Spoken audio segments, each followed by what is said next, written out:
Hi friends, welcome back to my channel. ఈరోజు వీడియోలో ఈ హ్యాండ్ స్టిచ్ చేయడం ఎలాగో మగ్గమకు చూద్దామండి. దీనికోసం నేను మిడ్ పాయింట్ని స్కేల్తో గీసుకున్నాను. అలాగే ఇక్కడ జెండు బామ్ మూతను తీసుకున్నానండి. అంటే ఈక్వల్ రౌండ్స్ వచ్చేలా మీకు వీడియోలో చూపిస్తున్నాను కదా, అంచు మీదకి వచ్చేలాగా ఇలా మార్కింగ్ అనేది చేసుకున్నాను. హాఫ్ రౌండ్ అంటే నాది చిన్న అంచు వచ్చిందండి, 2 ఇంచెస్. నేను ఇక్కడ 1 ఇంచ్కి మార్కింగ్ అనేది చేసుకున్నాను. అలాగే అటు సైడ్ ఇటు సైడ్ కూడా చేసుకున్నాను ఫ్రెండ్స్. మధ్యలో మనం బ్లౌజ్కి ఏదైతే డిజైన్ వేసానో ఆల్రెడీ ఆ డిజైన్ వేసుకున్నాను. ఇక్కడ లైట్గా కనిపిస్తుంది ఫ్రెండ్స్. ఇక్కడ 1 ఇంచ్కి ఇక్కడ మీ వీడియోలో చూపిస్తున్నాను కదా, మార్కింగ్ అనేది చేసుకుంటూ రావాలి. దీనికి దానికి మధ్యలో గ్యాప్ అయితే 1.5 ఇంచెస్ ఇక్కడ పెట్టుకున్నాను ఫ్రెండ్స్. నేను ఈ 1.5 ఇంచెస్కి మార్కింగ్ చేసుకుంటూ అలా మన హ్యాండ్ ఎంతవరకు ఉందో అంతవరకు, ఇక్కడైతే నేను 3/4 తీసుకున్నాను ఫ్రెండ్స్. మార్కింగ్ అనేది కొట్టుకుని ఈ మిడ్ పాయింట్లో వచ్చేలాగా ఇంకొక చుక్కాలు అనేది పెట్టుకుంటూ వచ్చేసాను, డాట్స్ అనేవి.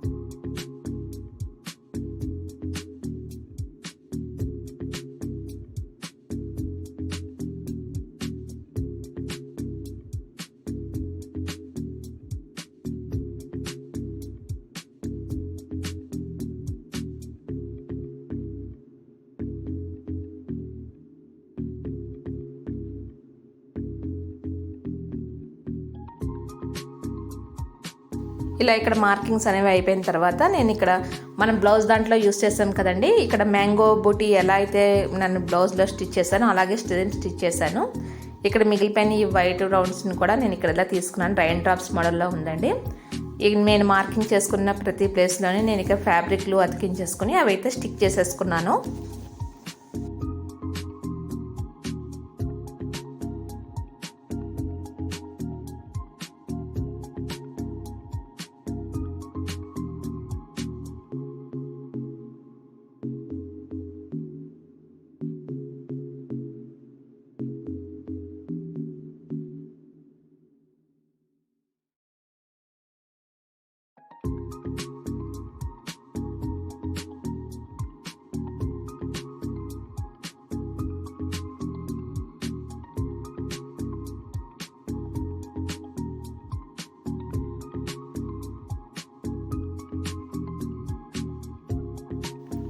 ఇలా స్టిక్ చేసేసుకున్నాక ఒక 15 మినిట్స్ ఆరనిచ్చి నేను ఇక్కడైతే కుట్టడం అయితే స్టార్ట్ చేశానండి. మనం ఆల్రెడీ గీసుకున్న హాఫ్ రౌండ్స్కి రౌండ్ కలర్ గొలుసు గొట్టాలు చిన్నవి తీసుకున్నాను కదా, అది అలా మార్కింగ్ వచ్చేలాగా ఈ మార్కింగ్ మీద ఒక స్టిచ్ అనేది వేసుకుంటూ వచ్చేసాను. తర్వాత నేను గోల్డ్ బాల్స్ కూడా ఇదే లైన్లో స్టిచ్ చేసుకుంటూ వచ్చేసాను. అటు ఇటు గోల్డ్ థ్రెడ్తో వర్క్ అనేది చేసేసుకున్నాను ఫ్రెండ్స్. ఇది కొంచెం కష్టం, కొంచెం స్లోగా చేసుకుంటూ రావాలి ఫ్రెండ్స్.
ఇక్కడ చూడండి స్టిచ్చింగ్ ఈ విధంగా 2 లేయర్స్ అయితే కంప్లీట్గా అయిపోయింది. ఈ మధ్యలో నేను ఇక్కడ ఇవే స్టోన్స్ని మళ్ళీ అతికిద్దాం అనుకుంటున్నాను. మిడ్ పాయింట్లో వచ్చేసి నేను ఇక్కడ ఫ్యాబ్రిక్ గ్లూ అతికించుకుంటున్నానండి. జర్కన్ బేస్ మనం బ్లౌజ్ దాంట్లో యూస్ చేస్తాం కదా పెద్ద జర్కన్, అవే కూడా ఇక్కడ నేను ఇక్కడ స్టిక్ చేసుకుంటూ వచ్చేసాను. ఆ తర్వాత 3 ఈ వైట్ కలర్ స్టోన్స్ని కూడా నేను ఇక్కడ స్టిక్ చేసుకుంటూ వచ్చేసాను. మిడ్ పాయింట్లో ఇంకో కలర్ సిల్వర్ కలర్ జర్కన్ బేస్ని అయితే నేను ఇక్కడ స్టిక్ చేసుకుంటూ వస్తున్నానండి.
ఆ తర్వాత డిజైన్ ఇంకొంచెం బాగా కనిపించడం కోసం గోల్డ్ చైన్ లేస్ వేసిన తర్వాత గ్రీన్ కలర్ దాంతో కూడా ఇలాగా నేను కింద అనేది పైన కూడా గొలుసు కుట్టు అనేది స్టిచ్చింగ్ చేసుకుంటూ వచ్చేసాను ఫ్రెండ్స్. ఇప్పుడు కంప్లీట్ అయిపోయిన తర్వాత ఈ విధంగా ఉంది. మధ్యలో నేను వర్క్ చూపించట్లేదు, ఎందుకంటే ఆల్రెడీ నేను బ్లౌజ్ డిజైన్లో చూపించాను కదా ఫ్రెండ్స్, అందుకని చూపించట్లేదు. ఇలా అయిపోయిన తర్వాత వీటి చుట్టూ కూడా నేను ఒకసారి గోల్డ్ కలర్ దారంతో ఇంకొక లైన్ గ్రీన్ కలర్ దారంతో ఒక గొలుసు కుట్టు అనేది చుట్టుకుని వచ్చేసాను. తర్వాత చిన్న స్టోన్ బేస్ అనేది మీకు వీడియోలో చూపిస్తున్న విధంగా నేను ఇక్కడ అతికించుకుంటూ వచ్చేసానండి. తర్వాత ఒకసారి సూది దారంతో ఒక స్టిచ్ అనేది వేసేసుకుని వైట్ కలర్ స్టోన్స్ని అయితే ఇక్కడ నేను అతికించేసుకున్నాను. ఇది చిన్న జర్కన్ బేస్ స్టోన్స్ అండి, అవి నేను ఇక్కడ స్టిక్ చేసేసుకున్నాను. అంతే, మనకి ఇక్కడ బ్లౌజ్ డిజైన్ అయితే కంప్లీట్ అయిపోయింది ఫ్రెండ్స్. ఈ మధ్యలో మనం పెద్ద జర్కన్స్ వేసాం కదా, పెద్ద జర్కన్స్లో బ్లౌజ్లో ఉపయోగించినవే గ్రీన్ కలర్వి జర్కన్స్ అవి యూస్ చేశాను. ఈ పైన మాత్రం చిన్నవి వైట్ కలర్ స్టోన్స్ అయితే యూస్ చేశానండి.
ఇలా మొత్తం బ్లౌజ్ కంప్లీట్ అయిపోయిన తర్వాత బ్లౌజ్ కుట్టేసిన తర్వాత నేను ఇక్కడ గోల్డ్వి బాల్స్ తిన్నవి తీసుకున్నానండి 2mm. ఇలాంటివి నేను 6 ఎక్కించుకున్నాను. ఇక్కడ చుట్టి ముత్యాలు అనేవి తీసుకుని సేమ్ సారీ కలర్ది నేను ఇక్కడ వేసుకున్నానండి. పెద్ద బీడు ఒకటి వేసుకుని మళ్ళీ ఇప్పుడు ఏదైతే గోల్డ్ బీడ్ వేసుకున్నామో అదే బీడు ఒకటి ఎక్స్ట్రా వేసుకోవాలి. చూసారా, ఇలా ఎక్కించుకున్న తర్వాత ఒక గోల్డ్ బీడ్ అనేది వేసుకుని నెక్స్ట్ ఆ గోల్డ్ బీడ్ వదిలేయాలండి. వదిలేసి గ్రీన్ కలర్ దాంట్లోంచి సూదిని లాగేసి మొత్తం ఆ లోపల ఉన్న 4 బీడ్స్లోంచి లాగేసి ఒక కుట్టు అనేది వేసుకుంటే మనకి ఈ బీడ్స్ అనేవి ఊడిపోకుండా ఉంటాయి. దేనికి అదే స్టిచ్ వేసేసుకుంటే ఒకవేళ ఏదైనా పట్టుకుని ఊడిపోయినా అదొక్కటే ఊడిపోతుంది ఫ్రెండ్స్, మిగిలినవన్నీ స్ట్రాంగ్గా ఉంటాయి. దేనికి అదే ఒక కుట్టు అనేది దగ్గరగా వేసేసుకోవాలి.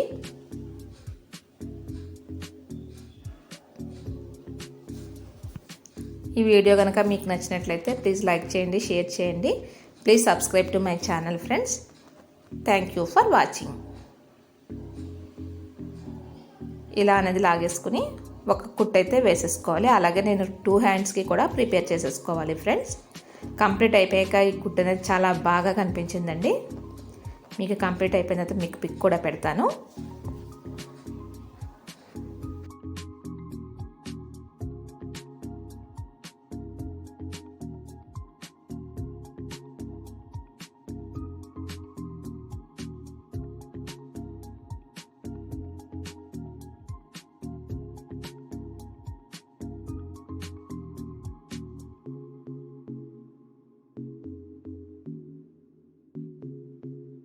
డెఫినెట్గా ట్రై చేయండి ఫ్రెండ్స్. బ్లౌజ్ అయితే చాలా బాగుంది design. Thank you for watching.